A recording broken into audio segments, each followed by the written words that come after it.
Hey guys, welcome back to a new Lock PWC video. So in today's video, we are going to be discussing about the Karasu and Otoya who have been released on Global quite a while ago. And I'm sorry I wasn't able to make this video earlier. I had to deal with something in real life in the sense that my college is starting soon. So I had to be prepared for that. So let's begin. Now there has been a lot that has happened since the release. We have gotten this new Kira card as well, which is really good for technical training.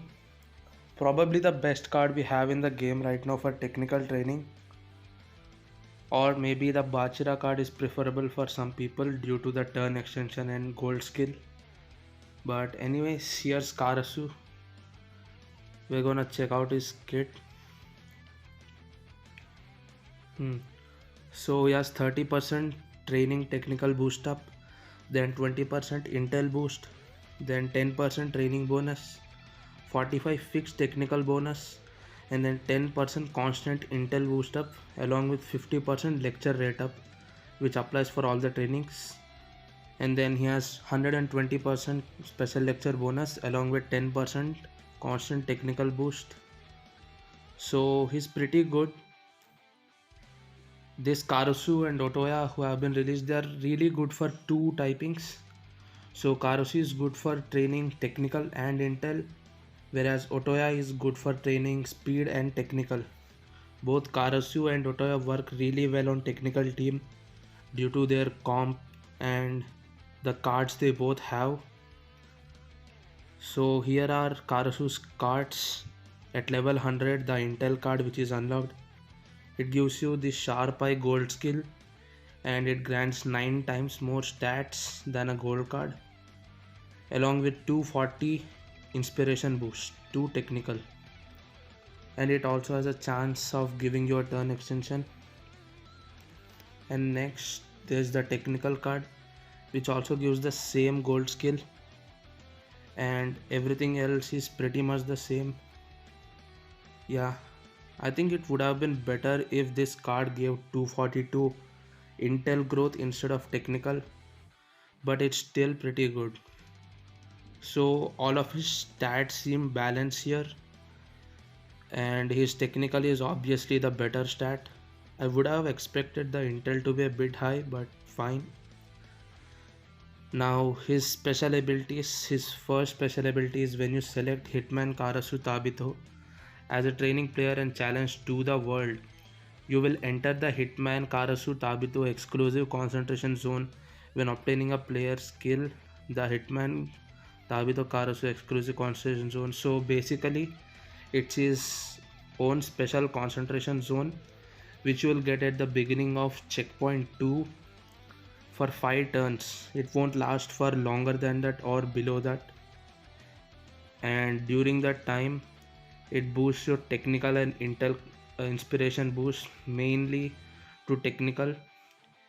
And furthermore, when you acquire a player skill, you will enter the awakening condition and one of your training cards will have all such prestige. So when you start your second round, you will obviously get the concentration zone, but along with that you'll also get awakening condition, and you'll have chances to get more turn extensions along with an EX boost to all your stats. So looks pretty decent there.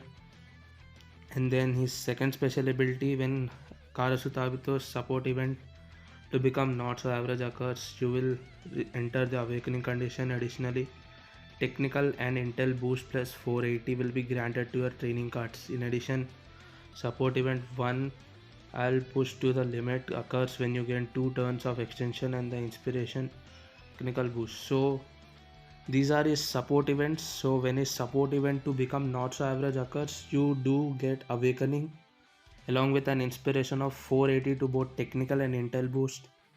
And then his other event, which is I'll push it to the limit, when that occurs you get 2 turn extensions and plus 722 technical boost inspiration to one of your cards. Then his third special ability, when you select him For your support, you will receive 2 turn extensions for 2 times, so is the additional time event. And in Hitman Karasu Tabito support event, hunting for the flaw is guaranteed to occur between victory of final match 1 and final match 2. So the last 2 rounds you have chance of getting this support event, which between the victory of climax battle 1 and 2, striker test 1 and 2, the beginning the striker. So ways to the world. So the first one is to the world, in which you get 2 turn extensions at the final 2 checkpoints. So overall he is pretty good with the turn extensions and inspiration. He is an optimal option for technical teams for quite a while from now. Next we do have Otoya. So here are his stats. 30% to training speed boost up, 15% technical boost up, 60% to ultra shuttle run special training rate up, 10% constant speed, 50% normal special training boost along with 10% constant technical boost up, and then yeah, skill level up 5 along with 120% special lecture bonus. I personally like Otoya really a lot. I've used him for my speed trainings ever since I was able to max him out, and even before that, due to the amount of special training bonus that he provides. And special training rate up along with the constant boost to speed and technical. Now his technical training card gives the gold skill super reaction along with a speed boost of 240 and 9 times the stats that of a gold card, and it also has a chance to grant turn extension. His speed card seems to be the same. Yep, it's the same. And then obviously you want to be training him with mainly speed, and then his substats should be technical. Now as for his special abilities, so this is just the same as Karasu. When the second checkpoint starts in the training, you do get his exclusive concentration zone, which will run for 5 turns, and then you'll enter awakening condition and you'll get technical growth to 960. Okay, not speed boost, they are instead giving you technical boost on this character. Interesting. When Descendant of the Ninja Tabito Otoya special support event, a coach who makes me excited occurs, you get 2 turn extensions along with speed/technical boost to 480. And then when his other support event, a real clash worthy rival, occurs, he does give you awakening along with a 720 to speed boost inspiration. Pretty nice. And then his additional time event, which gives you 2 turn extensions, which can occur up to 2 turn extensions, which occurs for 2 times per training. You get either 1 or 2 turn extensions, it's not guaranteed of course. And then his 4th special ability in his support event, hunting for the flaw, isn't it the same that Karasu had? Hunting for the flaw is guaranteed to occur between the final 2 checkpoints, in which you get 2 turn extensions. Both Otoya and Karasu seem quite similar, and I would recommend you guys to get these characters maxed out because they are going to be really good for the future teams that we are going to get in the game, since they pair up really well for a pretty long time on their teams. So yeah, now as for the teams that you want to be using for training these characters, we'll go here. And I did get Karasu on my first summons video of course, and I wasn't able to pull Otoya even now, which is kind of shocking when you consider that I even pulled the Kira card 3 times but wasn't able to pull the Otoya even once. Now let's select Karasu. So this is the team I'm currently using for Karasu along with Nagi here. I use Nagi for dribbling training because of this card, which has a guaranteed turn extension along with guaranteed awakening condition. And then this card obviously has a chance of giving you turn extension, plus it has really good stats. So two cards giving you turn extensions. This Nagi is still really goated. And here, as for my team, I am using these characters since I don't have anyone else who are as competent. Now you can replace these some of these characters with Isagi if you have him maxed out. And then we also have the Ryo, who is not on here for some reason, but yeah, the White Day Ryo, you can use him as well. And aside from him, you can obviously use the newly released Ryu,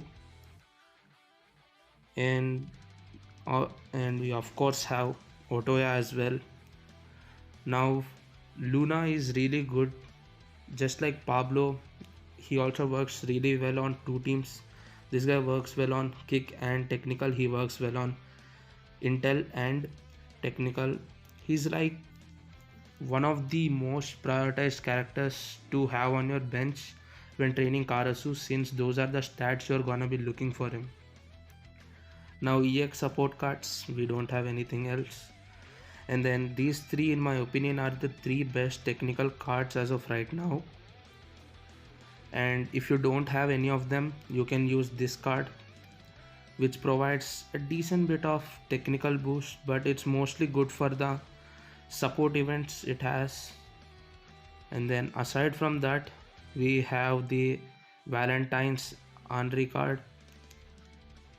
And yeah, that's about it for the support cards. Mainly these are the ones you want to be using. And that's it for Karasu.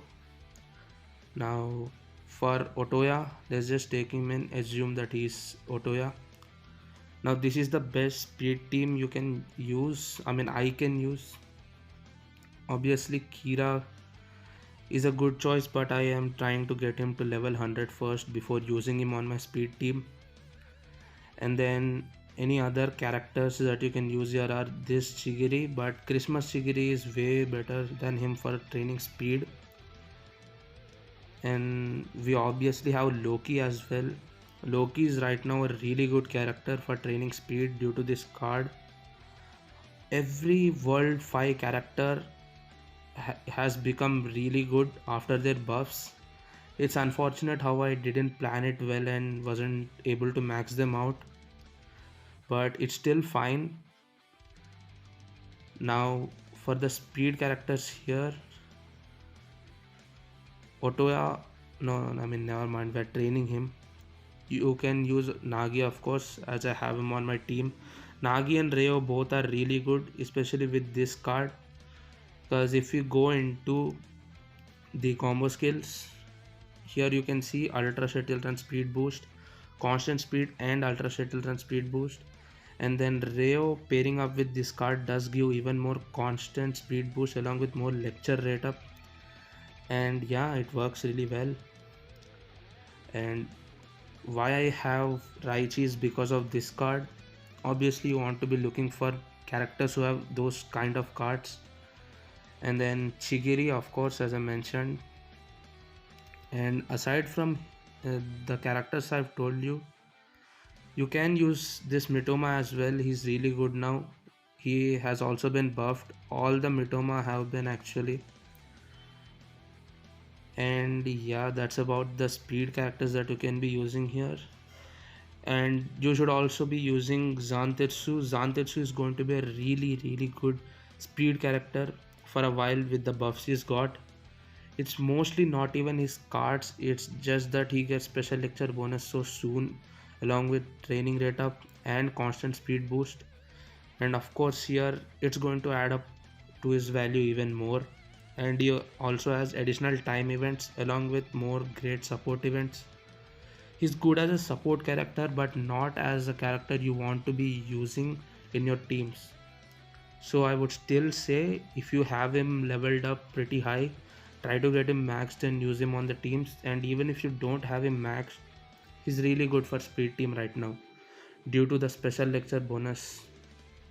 which you won't be getting for most of the characters until you get them to level 80 at the bare minimum. Now, another thing on the global is that I'm pretty sure the Japanese version, released the Sai EX card way before where global is at right now. So yeah, we can be seeing it really soon, the Sai card being released. And also another thing to keep in mind, take it as a warning that the pity is gonna be resetting way sooner than the normal months. Normally we have it for the entire month, of course, but they are gonna reset it for this month, which did not happen on JP because these characters released a month prior, or when they released, there was some other characters who released before them. It was like Ryu and Nico releasing along with these guys coming at the middle, I think. But this month we're gonna have the 1.5th anniversary characters releasing instead. So which should be around the 19th, if I'm correct. Then what I'm thinking they can do is they can release Nagi, Chigiri on the same day, or they can release them by splitting them one a week and the other another week. And after that, they probably should continue it to the next month as well, the PT, with Hiyori and Yukimiya's releases. Because if they don't, the global version is gonna face a lot of problems with the PT, since this is the PT on global is really bad at the moment. On JP we had the characters and newly released support cards along with the old ones as well at 150 PT for one time, and then you were uh, forced to exchange for 200 points. But they changed it on a global, very greedy, but that's how it is. Anyways, I hope this video helped you guys, and I'll see you in the next one. See ya.